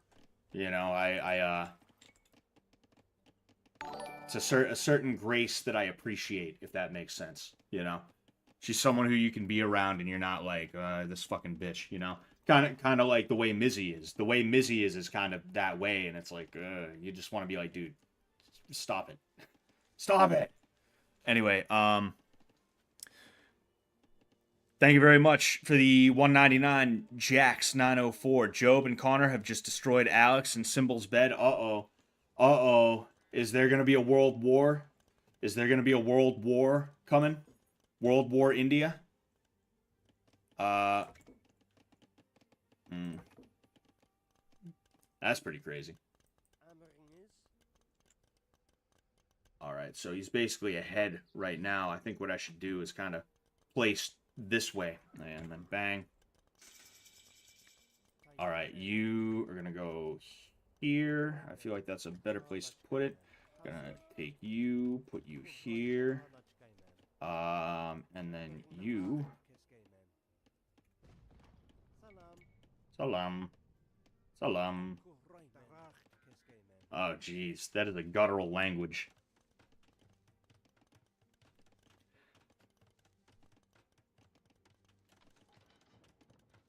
Scott inserted his gold striker with the explanation that he took the lifts off and stopped wearing glasses. That'd be pretty great. They'd see through that right away, but that might actually make it a little bit funnier.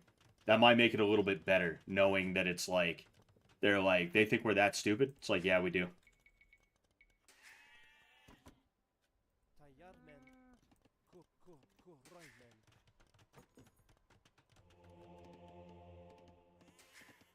Oh, geez, where the hell did these come from? That's a weird one. Damn. Yeah, my eco is a little bit fucked, and it's because I neglected the, I neglected my food production. I meant to spawn 4, villagers last, whatever it's called, so I could have 9, farms, you know, but I done fucked up. So you know what I'm gonna have to do is I'm gonna have to readjust there.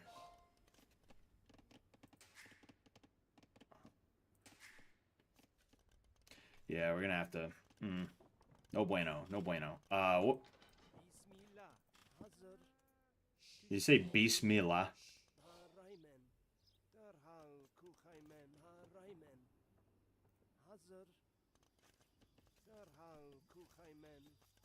What the hell is this idiot doing? About to get fucking blasted. You kidding me? He's gonna do that shit? I just want him running around randomly so that there's a chance he'll run into anyone trying to do anything funky, you know?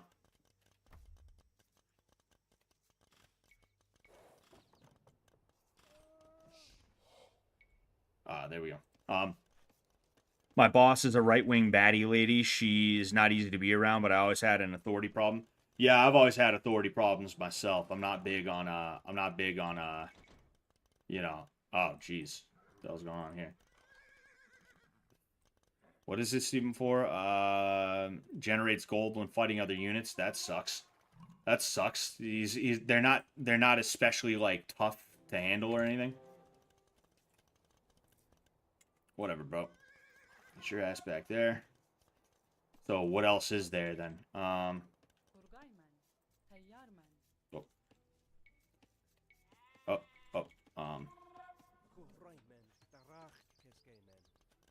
See, what I'm going to do is I'm going to go off to the side. I'm going to blast a hole in his wall using the, whatever they're called. It's the petards. And we're going to see if I can't do something about some of his eco right now, because it's still a little too close. And luckily, I think I'm going to be able to get all, if not most, of these, you know?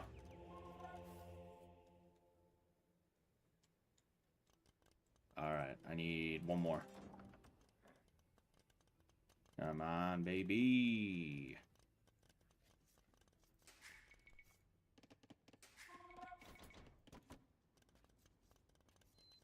Alright. Oh, yep, right there. Once I get there, I'm in good shape.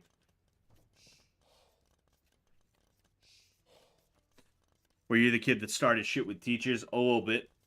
A little bit when necessary. You know? When my teacher tried to tell me the Black Panther Party were actually the good guys, yeah, I'd start talking some shit, you know. Oh yeah, the people that want to. Oh yeah, fuck, flaming camels. Oh dude, I absolutely positively, I'm gonna send these motherfuckers straight at them. Um, yeah, when I had a teacher who was like that, it's like yeah, of course I was gonna talk a little bit of shit. You know what else am I gonna do? Let him try and indoctrinate me to believe that the death of me is a good thing.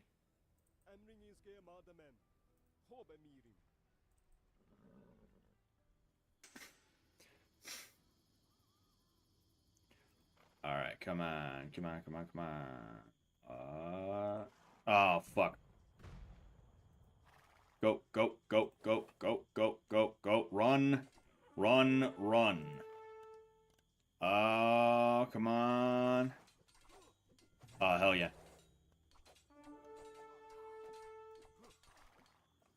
Hell yeah, we got his gold production, which is good.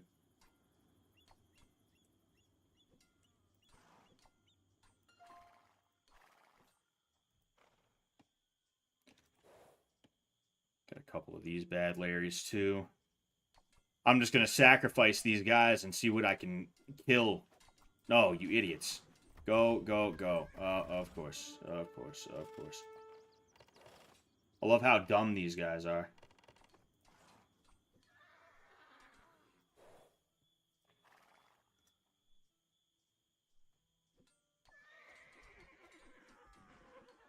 Alright.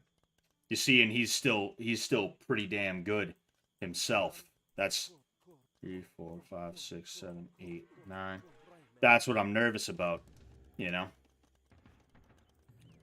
Ooh, I have musketeers though. Hand cannoneers, I mean. You guys know what I'm talking about. Alright. So we'll get to Imp as quick as we can. I'm not sure what to do. I feel like I should probably just go with more Keshiks, you know? Actually, I do know one thing I should do.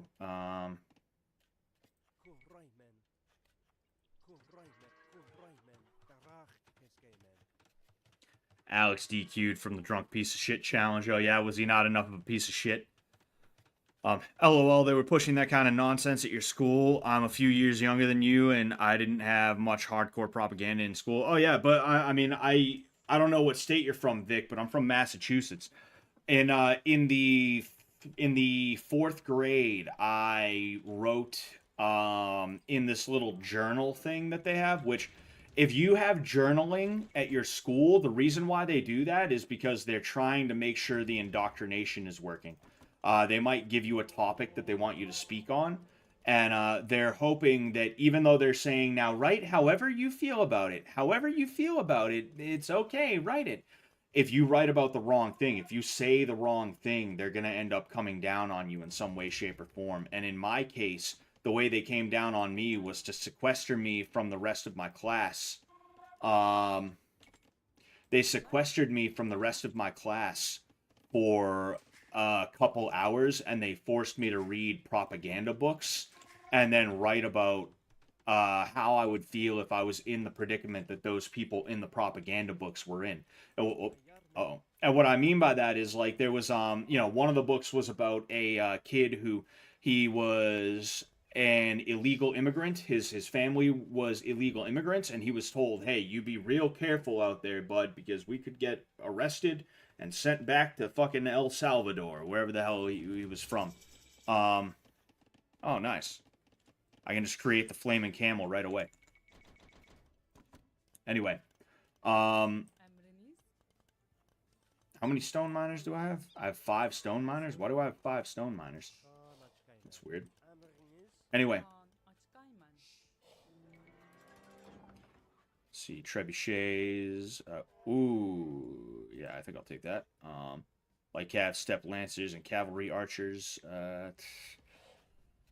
Oh yes, just gonna sit there flaming like a bunch of flamers. Anyway, Yeah, it was like a book about a kid from a Latin American country who hopped the border with his family, and his family was like, "Hey, be real careful because we could get in trouble here. We could get in trouble here. All right, be real fucking careful. Don't be dicking around." And they what did they do? Oh yeah, you know what I do need though. There we go. And like they made me write a short essay, like a 1 or 2 paragraph essay talking about how I'd feel if I was put in that situation. As if I'm gonna be like, oh well, I sure would, golly gee, I sure would feel bad. Of course I'm just gonna write whatever the hell they want me to write and then leave. But like the fact that I was in the 4th grade and because I was guilty of wrongthink, they decided they were gonna take me out of the class without telling my parents what was going on. They didn't tell my parents that that happened. Like I told my parents that that happened years later, and they were like, "Wait, they really did that?" Um, fucking like they're gonna sequester me from the rest of the class, and then try and force me to go through re-education. You know, it's just a disgusting thing.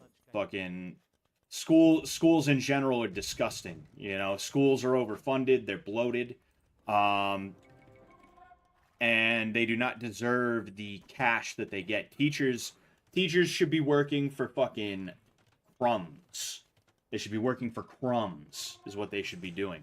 Um, but like it's just gross. You know, I came from a liberal state, so there is no freedom of thought. There is no freedom of expression or anything like that. You're not allowed to disagree, and if you do, then they need to make you into a robot. You know, you have to be a robot in a liberal school, which is hilarious because um, that's the messaging that they used in the 90s and 2000s to get us onto this new age hippie bullshit is oh, I'm not a robot, I listen to 9 Inch Nails. I'm not a robot, I listen to Rage Against the Machine. I'm an individual. And now if you disagree with them, you go through re-education camps. You know, you go into re-education class. All right, hopefully this is going to be good. Taking the priest with me. Taking the priest with me.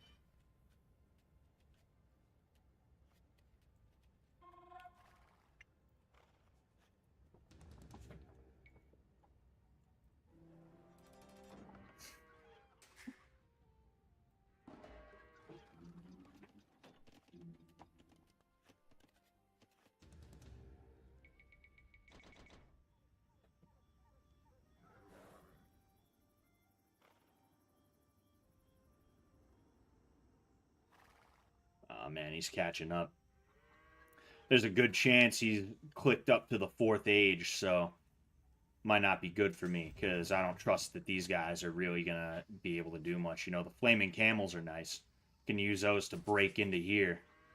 But everything else is just like, yeah, fuck it. Speaking of which, kaboom, kaboom, kaboom, and wow, that did not fucking work at all.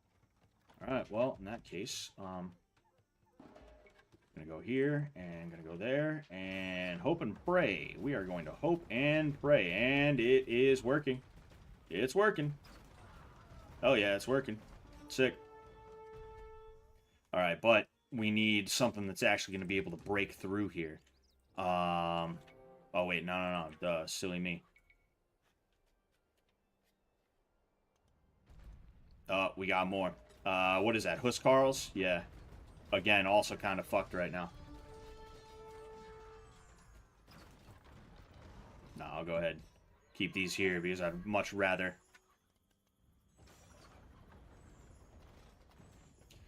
Yeah, I'm not saying this is in the bag, but I'm in good shape. I'm definitely in good shape. I just really need those fucking petards. I need both of them so I can bust right through. So I can bust. I gotta bust. I figured those flaming camels would be a little bit better than they were. A little bit better than they were.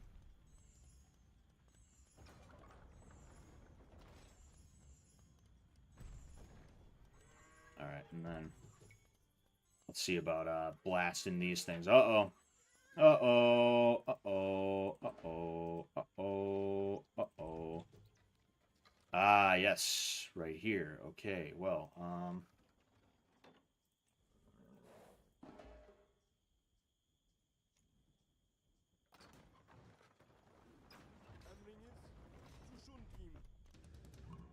no. Um, oh, duh. I don't have a hotkey for the castle. That's one of the holes in my game. I don't have a hotkey for the castle. Yeah, I'm gonna be in good shape. You see, I should have brought a couple more of these, but I just wanted to get there ASAP. Yeah, go fuck yourself. Damn, I took out two of them. That's hilarious.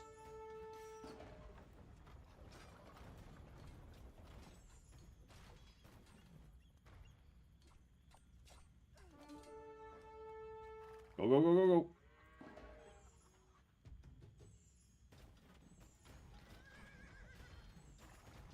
I need to send those guys there. And then run them back out, you know? No sense in pulling them away from the safety. Oh. See, I just kind of checkmated him, you know? He ain't gonna be able to do much else.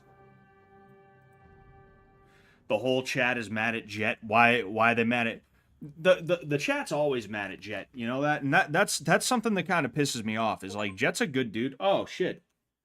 I just got the I didn't win with the Tatars before. I just got the Tatar victory thing. Anyway, that's something that's pissed me off for a while about the way that Jet gets treated, you know? Jet gets hate that he doesn't really deserve. You know, nobody's perfect for one thing, I'll say that. But then in addition to that, like I feel like if I'm being honest with you, season 2 was poisoned by people being more upset than they probably needed to be about the season 1 um edits, right? Like, yeah, were the season 1 edits the best thing you've ever seen? No, not necessarily, not really, you know. They could have been done better for sure, but people really seemed to take it personally almost, and the hate mob that kind of formed around Jet carried into season 2. It's just a fact. Like, people were looking for a reason to be able to hate Jet more. So when things started going quote unquote south during season 2, I don't think they went south. I think just like with every season, there's high and low moments. Just like a low moment was Alexis and LaRon leaving. Like, that was a low moment for season 3. Whether you love them or hate them, like, it's not good when people who came in as contestants are just like, nah, I think I'm leaving. That's not a good thing. Um, so it's oh he from the game. Oh, when you said he pulled Alex from the game, I thought you meant he pulled Alex from Fish Tank. And I was like, oh boy, what the fuck happened? But um anyway, yeah, like Jet got a lot of hate for season 2, not because season 2 was bad, but because a lot of people were still upset at him for the way the edits for season 1 were handled. I think season 2 was a great fucking season, and I don't care what anyone says. And that's not just because I was on season 2. It's like I said, I was captivated by season 2, even when they cut the karate bit and I wasn't there for a couple of weeks, you know? And the way things were going, I wasn't ever going to come back. It wasn't going to be a thing where I was cut for 2 weeks and then I came back eventually. No. They had to ask, hey, do you guys want boxing training? Or is that boring? And everyone was like, all right, yeah, we want boxing training. And that's when I came back. If you don't remember the timeline of events, that's how it happened. Even when I was cut from season 2, if you will, I was still watching religiously because it was captivating. And I wanted to see what was happening with these people who, even though they were fans, and, you know, apparently the fact that they were fans ruined it or this, that, or like whatever, um, it was still good to like it was still good to watch. I still had a good time watching. With this, I'm not as captivated by it. Even when I'm watching it, I'm just like, I don't really care about Alex that much. Mizzy, she's annoying. I don't really care about her that much. I don't really feel like watching this guy. I'm just being honest about like not the quality of the season, because I think the quality of the season is very good, but um I'm making a point about how people talk about season 2 being a disaster. Season 2 was fucking fantastic. What? Oh man, everything's supposed to go right in Hell House.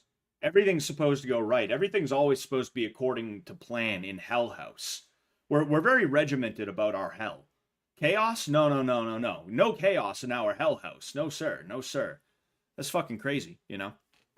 Um, regardless, right? Regardless, I think a lot of people are just quick to try and throw blame on one person, and Jet is the, I don't want to call him the main showrunner, but he's kind of the face of the show in terms of production, right? There's faces of the show, and when it comes to the person who's coming upstairs and being like, "Guys, come on, quit fucking around," or "Guys, come on, fuck around more," it's usually Jet, you know. Ben has his bits and he does his stuff, and I like one of the best bits that has ever been done in any fish tank season thus far has been gay producer Ben. That is easily one of the best things that has ever come out of fish tank, easily, right? But I think it's real easy to pinpoint Jet.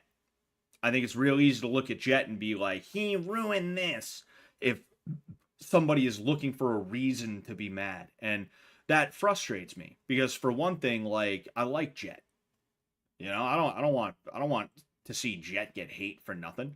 But then for another thing, it's also just a way people are trying to pretend like they would be better showrunners, or they know what quality is versus shit that's not quality. And it's like they don't know anything, you know. If they knew anything, they'd be able to get a job doing that sort of thing. But they don't. Instead, they're just sitting on 4chan or Reddit or a Discord server or a this or a that, talking all about what they need to do, you know.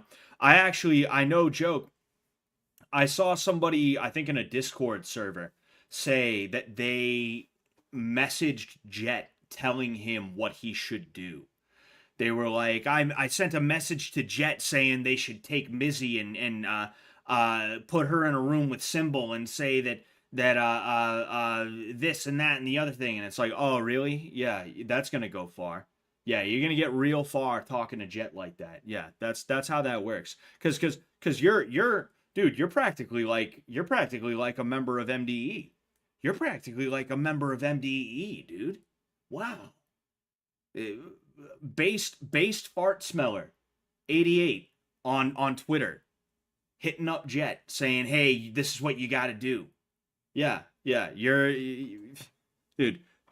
Sam Hyde, Nick Rochefort, Charles Carroll, Eric Hayden, based fart smeller 88 on Twitter. MDE, ladies and gentlemen, $1 million extreme, the new generation. MDE, the new generation. It's just stupid as hell, you know. Um, but that's just part of that parasocial shit. Is there's a lot of people out there who they're gonna act like they're a part of the show, and it partially comes down to the relatability of some of these people. Either that or the feeling of them not being like Pete Davidson famous, right? They feel a little bit more accessible because instead of a trillion followers, they only have tens of thousands or maybe 100 or 200,000 followers, right? And they're very active and they answer DMs a lot of the time and stuff like that. So a lot of people think that there's no separation between someone like Jet Neptune and themselves, when the fact is Jet's all the way up here and they're all the way down here. You know, it's just the fact of the matter, and that doesn't even mean like morally Jet's up here and they're down here. It just means in terms of the creativity that is being enacted, the what is being acted upon. Jet is up here and you're down here because you're sitting on Twitter trying to talk about how, oh, this is what's good for the show, this is what's bad for the show, you know. They even did a global bulletin that said like, you don't know what you want. They were like that. They were like, you guys don't know what you want, and that's just the truth of the matter, you know. People don't know what they want. They just know they want it now. And when something goes wrong, they're gonna be like, oh well, you know what? Uh, it's Jet's fault. and it's bothersome, you know. And it's also partially bothersome because hold on, at least in season one, Jet has no goodwill built up. I don't know about now, but he certainly doesn't have the trust of the audience that Sam has. I know what you're saying, Scott, but they literally outsource their comedy writing to Twitter replies, so they shouldn't be surprised when the audience gives them advice unprovoked. They don't outsource their comedy writing. Sylvia literally did writing for this season. I wasn't gonna mention anything, but she told me she wrote a bunch of different stuff. Um, and she wasn't sure what they were going to use and what they weren't going to use, and then she made a post on Twitter. um that's one of the few things about this season behind the scenes that I do know, is that Sylvia actually did some writing for this season. Looking for quick one-off little, like, hey, we need a challenge for the cell, give me a challenge for the cell. Doing it not even because they couldn't think of it themselves, but specifically because they're like, hey, let's just involve the audience because we want to be nice guys. That's not the same as outsourcing your comedy writing. That's not, those are not the same things, you know. Um, the serious talk was singing happy birthday to Bert. Oh, that's nice. That's nice. Happy birthday, Bert. Happy birthday. Happy birthday. Um, fuck, I was in the middle of saying something and I forget exactly what that is. Oh yeah. I mean, a lot of people know what, a lot of people don't know what they want. They just want it now. That's just the way it is. And it frustrates me because being a part of season 2 and then having my bit cut like that, a bit that really wasn't given the space that it needed to completely and totally take off in that second half, where again, like, I talk about this in a video that I did on my Patreon. Like, I was gonna do knife fighting. I was gonna do kickboxing sparring. We were gonna do a bunch of like crazy ass martial arts shit. I bought some wooden swords I was gonna bring up, and I was gonna have them start smashing shit with it.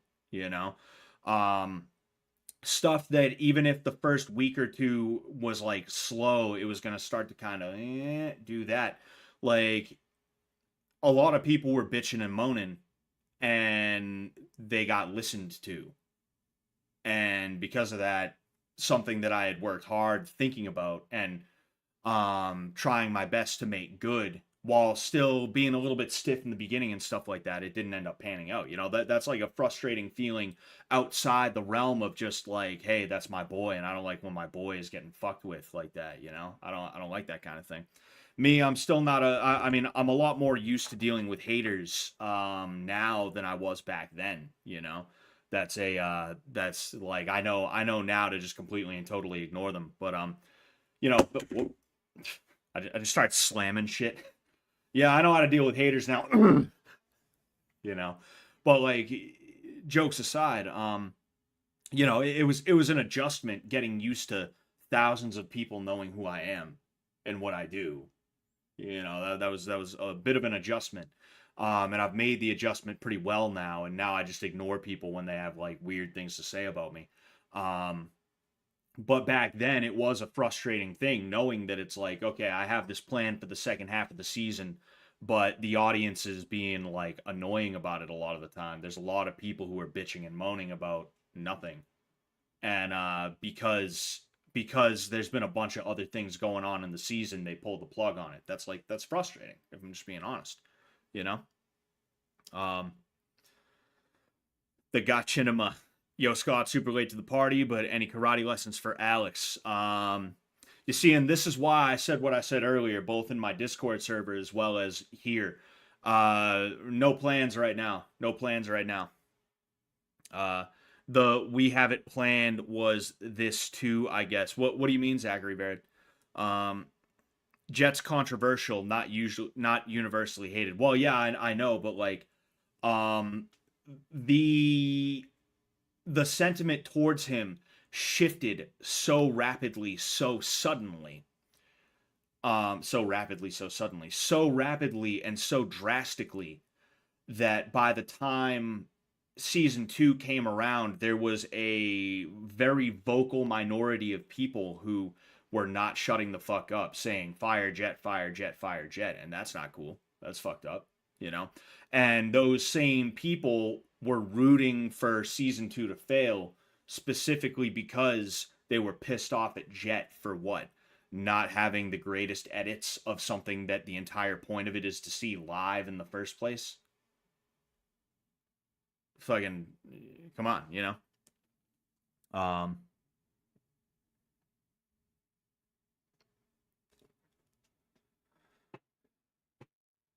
I'm just looking around.